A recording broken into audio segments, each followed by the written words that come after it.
ሰላም ጤና ይስጥልኝ ክቡራትና ክቡራን የጠበቃ ዩሱፍ የዩቲዩብ ቻናል ተከታታዮች በአዲስ አበባ ከተማ አስተዳደር አዲስ የግንባታ መመሪያ ሊወጣ መሆኑ ተሰምቷል። ዝርዝር መረጃው ምንድነው የሚለውን እነግራችኋለሁ። ይህ መመሪያ እንግዲህ 17 የሚደርሱ ዓለም አቀፍ ስታንዳርዶችን ያካተተ የግንባታ ፍቃድ መመሪያ ይይዛል ነው የተባለው። በዚህ መመሪያ መሰረት እንግዲህ በአዲስ አበባ ህንፃ አስገንቢዎች የሰራተኞችን ደህንነት የሚቆጣጠር ባለሙያ እንዲመድቡ ይደረጋል ነው የተባለው። በአዲስ አበባ ከተማ ህንፃ የሚያስገነቡ የሰራተኞች ደህንነት የሚቆጣጠር ባለሙያ እንደሚገደዱ የከተማዋ የግንባታ ፍቃድ ቁጥጥር ባለስልጣን አስታውቋል።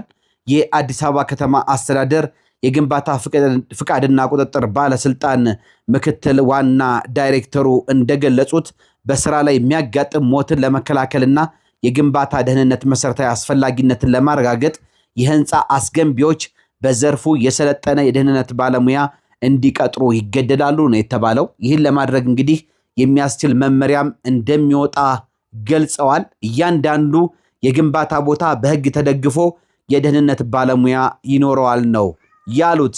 በግንባታ ደህንነት የሰለጠኑ ባለሙያዎች ገበያ ውስጥ ምን ያህል ይገኛሉ ተብሎ ሲፈተሽ የተገኘው መጠን በቂ አለመሆኑንና ጉድለት መኖሩን የጠቀሱት እኚህ ዳይሬክተር ለዚህም ሲባል በ7 ዙር ትርጉም ያለው ስልጠና መሰጠቱንና በመጪው ሳምንት ደግሞ 8ኛው ዙር እንደሚጀምር ተናግረዋል። በተያዘው የ2018 በጀት ዓመት 2000 ባለሙያዎችን ለማሰልጠን እቅድ ተይዞ እየተሰራ እንደሚገኝ ባለፉት 6 ወራት ብቻ ከ800 በላይ ባለሙያዎችን መሰልጠናቸውን አስረድተዋል። የደህንነት ባለሙያዎችን ማሰማራት መቼ ይጀምራል ተብሎ ጥያቄ ቀረበላቸው ኃላፊው ጊዜውን ከመግለጽ ተቆጥበዋል። ሆኖም 2000 ባለሙያዎች ከሰለጠኑ በአዲስ አበባ ውስጥ ለሚደረጉ ግንባታዎች በቂ ናቸው ተብሎ ስለሚታሰብ ወደ ህግ ማሻሻል እንደሚገባና ቅጥሩ ጎን ለጎን አብሮ እንደሚሰራ ነው የገለጹት። አንድ ህንፃ ሲገነባ ኮንትራክተርና አማካሪ ባለሙያዎች የግድ መኖር አለባቸው። ስለዚህም የደህንነት ባለሙያ ግዴታ ያስፈልጋል ማለት ነው ብለዋል ኃላፊው። የሚወጣው መመሪያ እንግዲህ እያንዳንዱ ግንባታ ምን መስፈርቶችን ማሟላት አለበት የሚለውን የሚገልጽ ዓለም አቀፍና አገራዊና ነባራዊ ሁኔታዎችን ያገናዘቡ በትንሹ 17 ነጥቦች እንደሚኖሩት ነው የተነገረው።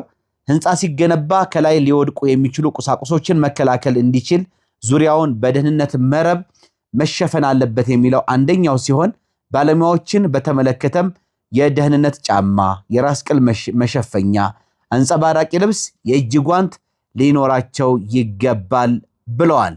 የአንድ ህንፃ ግንባታ እስከሚያልቅ ለአሳንሰር ተብለው የሚለዩ ክፍሎች መደፈን አለባቸው ብለው ሰራተኞችም በደህንነት ባለሙያ ስለቀን ውሏቸው ማብራሪያ ተሰጥቷቸው ሊያሟላቸው የሚገቡ የደህንነት መሳሪያዎችን እንደሚጠቀሙ ተረጋግጦ ወደ ስራ እንደሚገቡ የሚሉ ተጠቃሽ ነጥቦች መሆናቸውን ነው ኃላፊው የገለጹት። ይህ በእንዲህ ያለ እንግዲህ የአዲስ አበባ ግንባታና ፍቃድ ቁጥጥር ባለስልጣን መጋቢት 3 ቀን 2018 የተለያዩ የዘርፉ አካላት በተገኙበት የ2018 በጀት ዓመት የ6 ወራት እቅድ አፈጻጸም ሪፖርት አቅርቦ ነበረ። እንግዲህ በዚህም ሪፖርት ላይ የግልጽነትና የተጠያቂነት አሰራር ለማስፈን ከማዕከል እስከ ክፍለ ከተማ በተከናወነ ስራ 109 አመራሮች፣ ባለሙያዎች፣ አማካሪዎች፣ የሥራ ተቋራጮችና አልሚዎች ተጠያቂ መደረጋቸውንም ገልጸዋል። በተለይ ከግንባታ ፍቃድ አሰጣጥ ጀምሮ እስከ ቁጥጥር ድረስ ከፍተኛ የግንባታ ዘርፉ ከፍተኛ ጉቦና ሙስናዎች የሚጠየቁበት መሆኑ ይታወቃል። የባለስልጣኑ ሰራተኞችን ቅዳሜ ሙሉ ቀን ጨምሮ በትርፍ ጊዜ እንዲሰሩ በመደረጉ ከ8 ሚሊዮን ብር በላይ የሚገመት ተጨማሪ ገቢ እንዲገኝ ማስቻሉን ነው ኃላፊው ያስረዱት። ከተለያዩ ህጋዊ እርምጃዎች በቅጣት እንግዲህ ከ129 ሚሊዮን ብር በላይ ተጨማሪ ገቢ መገኘቱን በአጠቃላይ ደግሞ 272 ሚሊዮን ብር ገቢ ለመሰብሰብ ታቅዶ ከ420 ሚሊዮን ብር በላይ መገኘቱን ተናግረዋል። 100% ከተፈቀደ ፕላን ውጭ የተገነቡ 100 ግንባታዎችን በመለየት በሁሉም እንዲሁም በ29471 ህገወጥ የውጭ ማስታወቂያዎች ላይ የእርምት እርምጃ እንደተወሰደባቸው ነው የተናገሩት። አገልግሎት አሰጣጥን በማሻሻል እርካታን ከማሳደግ አኳያ የልማት ተነሾች ከክፍያ ነፃ እንዲገለገሉ መደረጉን፣ በኮሪደር ልማት ስር የሚገኙ ይዞታዎችና ግንባታዎች ከመንገድ የሚኖራቸው ርቀት ወደ ሴትባክ ችግር ተፈቷልም ብለዋል።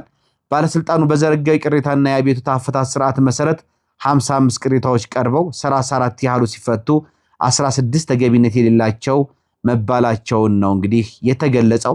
ባለፉት 6 ወራት ባለስልጣኑ በተለይ በከተማ አስተዳደሩ የሚገነቡ ህንፃዎች የተቀመጠውን የግንባታ ደረጃ መሰረት እንዲገነቡ ከማድረግ ግንባታዎችም ደህንነታቸውና ጥራታቸው እንዲጠበቅ የክትትልና የቁጥጥር ስራ ተጠናክሮ መቀጠሉን ነው የተናገሩት። የግንባታ ደህንነት ክትትልም በማውጣት ግንባታዎች እንዲፈተሹ እየተደረገ መሆኑን በዚህም 3800 ህንፃዎች ዝቅተኛ የሚባለውን የግንባታ መስፈርት እንዳላሟሉ መታወቁን ሆኖም በተደጋጋሚ በተከናወኑ ስራዎች ከደህንነት ስጋት መውጣታቸውን አስታውቀዋል። ደህንነት ከማስጠበቅ አኳያም ደግሞ ጥንቃቄ ለማያደርጉ አካላት ስለ ግንባታ ደህንነት ግንዛቤ ከመፍጠር ጀምሮ ስልጠና መሰጠቱን ለዘርፉ የወጡ መመሪያዎችን በመፈተሽ እንዲስተካከሉ የተደረገ መሆኑን ተናግረዋል።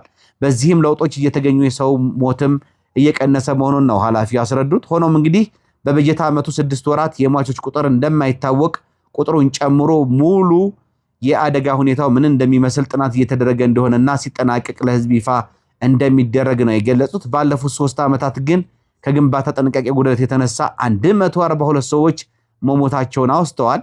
ህገወጥ ግንባታ እንዳይስፋፋ ከሚመለከተው አካላት በተለይ ከደንብ ማስከበር ባለስልጣን ጋር እየተሰሩ ያሉ ስራዎችም ትርጉም ያለው ለውጥ እንዲመጣ እያደረጉ መሆናቸውን የመሬት ወረራን ሙሉ በሙሉ ማስቀረት መቻሉን ተናግረዋል። በህገወጥ ግንባታ ላይ የሚወሰደው ህጋዊ እርምጃ በጅምር ደረጃ የሚገኝ መሆኑን ሌብነትና ብልሹ አሰራርን የማምከን ስራ ከፍተኛ ጥረት የሚጠይቅ መሆኑን የአገልግሎት ቅልጥፍናና የተገልጋይ እርካታ በሚፈለገው ደረጃ ላይ አለመድረስ በድክመትነት በቀጣይ በትኩረት እንደሚሰራባቸው ገልጸዋል። ባለፉት 6 ወራት እንግዲህ የላቀ አፈጻጸም ለነበራቸው ክፍለ ከተሞች ዳይሬክተሮች፣ ሰራተኞችና ባለድርሻ አካላት እውቅና ተሰጥቷል ነው የተባለው። ይህ በዚህ እንዳለ እንግዲህ የፕሮግራም ተከታታዮች በተለይም የግንባታው ዘርፍ ቅድም እንደነገርኳችሁ ከግንባታ አሰጣጥ ከቁጥጥር እንደዚሁም ከጥራት ቁጥጥርና ከተለያዩ እንትኖች አንፃር ከፍተኛ ግንባታ ፍቃድ ለመስጠት ለማደስ በተለይ ትላልቅ ግንባታዎች ላይ ከፍተኛ የሆነ ሙስና ጉቦ የሚጠየቅበት እንደዚሁም የሰዎችን ደህንነት ታሳቢ ያላደረገ የሀገርን ጥቅም ታሳቢ ያላደረገ ስራዎች የሚሰሩበት ነው። በዚህ ምክንያት እንግዲህ ቅድም እንደነገርኳችሁ ብዙ አማካሪዎች ባለሙያዎች እርምጃ ተወስዶባቸዋል ተብሏል። እንግዲህ ያው እንዲህ አይነት ነገሮች መቀጠል መጠናከር መቻል አለባቸው። አጠቃላይ ግን በአዲስ አበባ ህንጻ አስገንቢዎች እንግዲህ የሰራተኞችን ደህንነት በተለይ ብዙ ጊዜ ሞት፣ የአካል ጉዳት አደጋዎች ይደርሳሉ። ይሄ ህግ ማዕቀፍ ኖሮት ሰዎች ከሞት ከአካል ጉዳት እንዲጠበቁ መደረጉ በጣም ጥሩ ውሳኔ ነው። መመሪያው ሲወጣ ደግሞ እንግዲህ አጠቃላይ ግንባታው ዘርፍ ላይ ያለው ምን አዲስ ነገሮችን ከበፊቱ ይዞ መጥቷል የሚለውን እናንተ ማካፈላችሁ ነው የሚሆነው። መልካም ጊዜ እንዲሆንላችሁ እመኛለሁ። ባባይ